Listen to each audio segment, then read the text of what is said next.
The Whispering Man. It all started with the whispers. At first, Rachel thought she was imagining things. They were faint, like a distant radio humming just beyond her hearing. But night after night, the whispers grew louder, creeping into her ears as she lay in bed, just on the edge of sleep.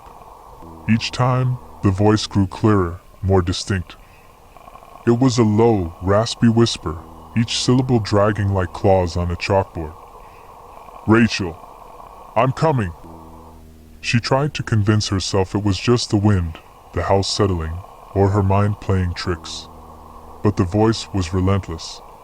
It knew her name, and every night it got closer. By the fourth night, she started locking her door, piling up boxes and chairs against it. Yet the whisper always found a way to reach her, louder, closer, as if it were right outside her bedroom door. One night, she couldn't take it anymore. She decided to stay awake, clutching a flashlight and a kitchen knife, ready to confront whatever was haunting her. Midnight passed in silence. 1 a.m. crawled by. At 2, she let herself believe she'd won. But as the clock struck 3, a faint knock echoed through the house. It came from her front door. "Rachel," the voice hissed, a ragged rasp that seemed to seep through the walls. Rachel's heart hammered as she stepped closer to the door. She held her breath, pressing her ear against it. Silence. Then, as she exhaled in relief, she heard it, slow, shuffling footsteps moving down the hall. They were heavy, dragging along the floor, as if something was being pulled with them. She froze, knowing she hadn't unlocked the front door. Whatever was inside hadn't come in through it. With her pulse racing, she edged toward her bedroom, hoping to make it back inside before it noticed her. But as she turned the corner, she saw it. A tall, twisted figure stood in the dark hallway.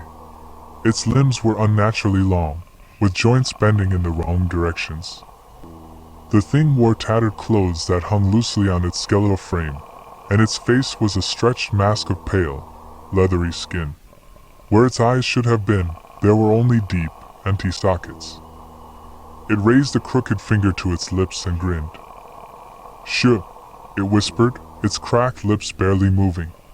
"I've found you, Rachel." She backed away, her flashlight shaking in her hand. But no matter where she pointed it, the creature seemed to sink into the shadows, reappearing closer each time she blinked. She stumbled back into her room, slamming the door and piling her makeshift barricade in front of it. The whispers seeped through the walls, growing louder, taunting her. As the hours dragged on, Rachel realized something horrifying.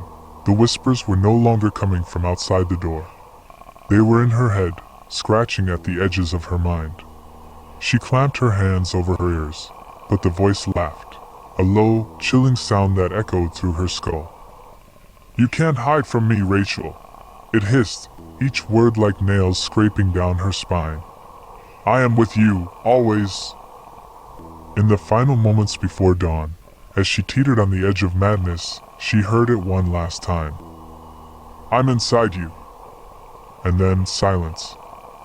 The next morning, Rachel's friends found her sitting on her bed, staring blankly at the wall.